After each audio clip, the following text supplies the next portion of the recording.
21M 오늘은 레이어 2 토크노믹스에 대해서 좋은 글이 있어서 갖고 왔는데요. 이게 보면은 글이 되게 길어요. 그리고 되게 자세하게 정리를 해놨더라고요. 옵티미즘, 아바트럼, 보바, 그리고 매틱, 그리고 메티스 이렇게 5가지나 되는 코인들에 대해서 그 토크노믹스부터 그런 이 레이어 2의 그런 거에 대해서 자세하게 정리해놔서 조금 나눠서 이야기를 해보려고 합니다.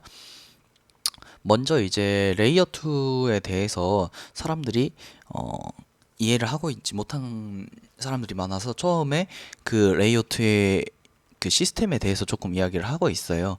먼저 왜 레이어 2에 대해서 우리가 알아내야 되는지 먼저 이야기를 좀 한 걸 보면은 최근에 옵티미즘이 OP 토큰을 출시했고 그게 어 2불 정도까지 갔으니까 0.4불 저점이고 2불 정도까지 갔으니까 5배 정도 올랐네요. 근데 그게 다 이유가 있습니다. 이유가 있어요. 이번에 그 머지라는 이더리움이 그걸 하면서 그 블록을 비콘 체인으로 통합하겠다 뭐 이렇게 하면서 이제 레이어 2에 대한 그런 스케일링 프로젝트에 대한 기대감이 커졌고 앞으로 이제 POS 전환이 다가오는 시점이 되다 보니까 더 그러는 것 같아요. 그래서 에이클이 오르기도 했고요. 레이어 1하고 달리 레이어 2는 블록 생성자가 중앙이 되어도 보안에 문제가 없다. 이게 뭔 말이냐면은 레이어 1이 이제 그거를 관제하기 때문에 그냥 레이어 2에서는 조금 더 보안에 있어서 자유롭고 빠르게 할 수 있다는 거거든요. 여기 보시면은 옵티미스틱 롤업과 플라즈마에 대해서도 조금 설명을 해놨어요. 어, 이런 내용은 별로 그렇게 그 중요한 건 아니고 약간 그 도입부죠, 도입부.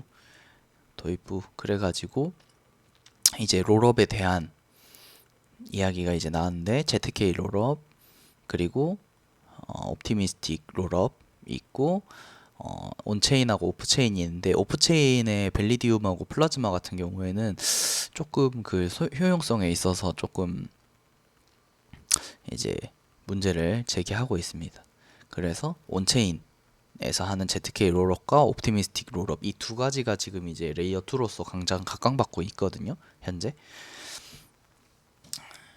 레이어 2 네트워크라는 거는 이제 유연성 증명하고 사기 증명이라 하는데 펄트 프루프라고 하거든요.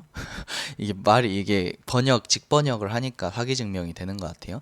펄트 프루프랑 밸리디티 프루프 이렇게 두 개가 있는데 이 방식이 이제 온체인하고 오프체인에 따라서 솔루션이 분류가 된다. 그렇게 보시면 되고 이거에 대해서 지금 우리가 알아야 될 거는 사실 ZK 롤업하고 옵티미스틱 이게 지금 두 가지가 가장 현재 현실적이고 나오고 있는 거라서 이 두 가지만 보시면 될 것 같아요. 플라즈마 같은 경우는 이미 플라즈마 토큰이 있었고 그거에 대해서 조금 망하기도 했었고요. 이더리움이 머지 업데이트를 하면서 어, 비콘 체인하고 병합해서 지분 증명 방식으로 전환하는 업데이트를 하는 겁니다. 그러니까 POW에서 POS로 넘어가는 업데이트를 하는데 이 업데이트를 통해서 이제 이더리움 공급량이 많이 준다고 하네요. 그러니까 이더리움 가격 상승을 반영할 수밖에 없겠죠. 그리고 업데이트 예정일도 지금 9월 19일로 발표를 했어요. 제 생각에 9월 19일에 안 되지 않을까 싶은데 사실 왜 그러냐면 이게 그렇게 막 엄청 쉬운 그런 게 아니라서 모르죠. 19일로 발표했으니까 그때까지 한번 봐봐야죠. 근데 만약에 9월 19일에 업데이트가 잘 성공적으로 이루어지고 그 POS로의 전환이 순차적으로 진행이 된다면 블록체인 쪽에서는 굉장히 호재로 아마 받아들일 겁니다. 사실 이게 되면은 그게 되게 좋은 거예요. POS로 전환하는 게. 자, 그리고 이제 옵티미즘 토큰 출시를 시작으로 아비트럼도 오디세이 이벤트를 하고 있고 스타크넷도 토큰을 출시한다 했죠. 스타크넷도 아마 토큰 나오면 굉장히 상승을 하지 않을까 싶긴 해요. 스타크넷도 굉장히 각광받고 있기도 했고 실제로 그 테스트넷 같은 거 돌려가지고 채굴이라고 해야 되나 하는 사람도 많이 있거든요. 그런 보너스를 받기 위해 테스트넷을 돌린 사람도 그래서 스타크넷도 되게 전망이 좋아 보입니다. 이제 토크노믹스에 대해서는 왜 그러니까 여기서 말하는 건 그거예요. 레이어 2 프로젝트에 왜 토큰이 필요한가? 뭐 이런 거에서 지금 이야기를 하고 있는데 이제 토코노믹스 분야 자체가 이제 조금 애매하니까 여기 보면은 인센티브를 제공해가지고 네트워크 효과를 경제적인 보상을 통해 쉽게 달성하고, 이게 뭔 말이냐면, 그러니까 이 프로토콜을 사용하는 사람들이 사실 무보수로 해도 돼요. 무보수로 해도 되는데, 그렇게 하면은 이 프로토콜을 만들 수는 있지만, 기여해서 만들 수는 있지만 발전하기 어렵다는 겁니다. 그래서 이런 인센티브를 제공하는 것으로써 너가 이 토큰을 가지고 있고 토큰 가치를 높이기 위해서는 더 열심히 개발을 해야 되고 더 기여를 해야 된다, 뭐 이런 동기부여를 모티베이션을 해주는 거죠. 그러면서도 실제적인 보상을 이루게 해주고, 여러 사람들의 커뮤니티를 구축하고 참여할 수 있게 해준다. 이게 지금 그 레이어 2가 토큰을 만들어내는 이제 이유, 자신들이 말하는 이유입니다. 그런 커뮤니티 토큰을 가지고 투표를 통해서 이 프로토콜, 이 레이어 2의 프로토콜을 자기네들끼리 이야기한다라고 했을 때, 그거를 스스로 기여해서 발전시킬 수 있도록 만들고자 하는 목적에서 이제 토큰이 나오게 되는 겁니다.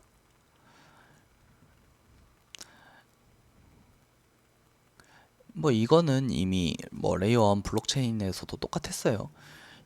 이런 목적으로 이제 토크노믹스를 사용하게 되는 겁니다. 여기서 이제 말하는 거는 여기 그 아까 보안에 관련된 이야기를 좀 하는 거거든요.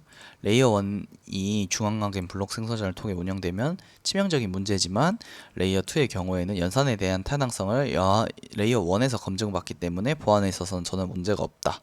이게 뭔 말이냐면, 레이어 2 프로젝트는, 그러니까 이더리움의 레이어 2 프로젝트는 결국에 그 보안이나 검증에 대해서는 이더리움에 맡깁니다.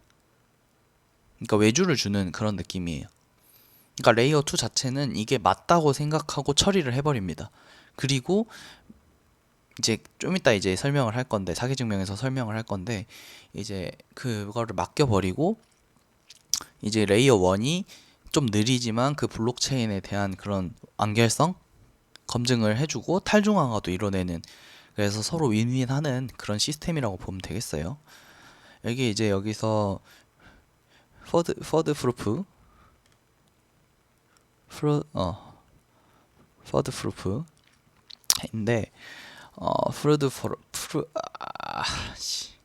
프로드 프루프인가 모르겠다. 하여튼 그런데 사기 증명이라고 하는 이거는 스테이트 루트 값을 검증받지 않고 타당하다고 가정하여 기록부터 한다. 이게 어떻게 보면 되게 위험할 수 있는데 분쟁 기간이 있습니다. 그래서 그 동안에 만약에 사기다, 그러니까 이게 잘못된 검증을 했다라고 하면은 이전의 상태로 돌아가고 악의적인 블록 생산은 처벌받습니다. 그러니까 사실상 이렇게 하려는 사람들이 있지도 않고 이렇게 한다 한들 이 데이터 체인의 그런 무결성에 대해서는 문제가 없다는 거죠. 이게 물론 스테이트 루트가 이전 상태로 돌아가게 된다면은 그거에 영향은 있겠지만, 애초에 그렇게 해서 악의적인 공격을 할 사람은 없고, 만약에 그렇게 한다고 하더라도 이 체인 자체에는 문제가 없고 그냥 그 블록 생성자만 손해를 보게 되는 그런 느낌으로 되는 겁니다. 이제 오프체인은 플라즈마, 온체인은 옵티미스틱이랑 뭐 ZK 같은 경우가 있고요. 이제 플라즈마 같은 경우에는 사이드 체인이라고 보시면 돼요. 이더리움 네트워크를 사용하지 않기 때문에 확장성 면에서는 압도적입니다. 맘대로 할 수 있어요. 이제 다만 이제 오프체인에 저장된 데이터를 공개하지 않자면, 사이드 체인이라고 해도 이 이더리움 자체의 체인을 사용하지 않기 때문에 그 보안에 있어서는 약합니다. 그래서 사실상 다른 코인이라고 봐도 된다는 문제점이 있어서 결국에는 이제 이렇게 얘네는 잘 안 쓰게 되는 거예요. 야, 이러면은 그냥 다른 체인이나 다름없지 않아? 이더리움의 그 엄청난 그 사람들이 탈중앙화돼 있고 검증하는 그게 완전한 이더리움을 쓰지 않으면 의미가 없잖아 라는 게 돼버려서 이제 옵티미스틱이랑 ZK에 더 사람들이 몰리게 되는 거죠. 확장성에 있어서는 부족합니다. 근데 왜 그러냐면 이더리움 네트워크 안에서 해결해야 되기 때문에. 그래도 사실 사람이 쓰기에는 지금 그렇게 막 문제가 될 정도의 불편감을 주지는 않기 때문에 어 옵티미스틱이 각광받고 있는 것이죠. 오늘은 여기까지 하고, 좀 이게 내용을 다 이해하자 보면 길어서 이해하고, 다음에는 폴리곤 이렇게 해서 순차적으로 한번 계속 읽어 볼게요. 뭐 이렇게 제가 그냥 읽는다고 생각하실 수도 있지만 제 설명이 도움이 되셨으면 좋겠네요. 뭐 원문은 같이 올려드릴 테니까 보고 싶으신 분들은 그냥 원문 보고 하셔도 좋을 것 같습니다. 오늘 여기까지 할게요.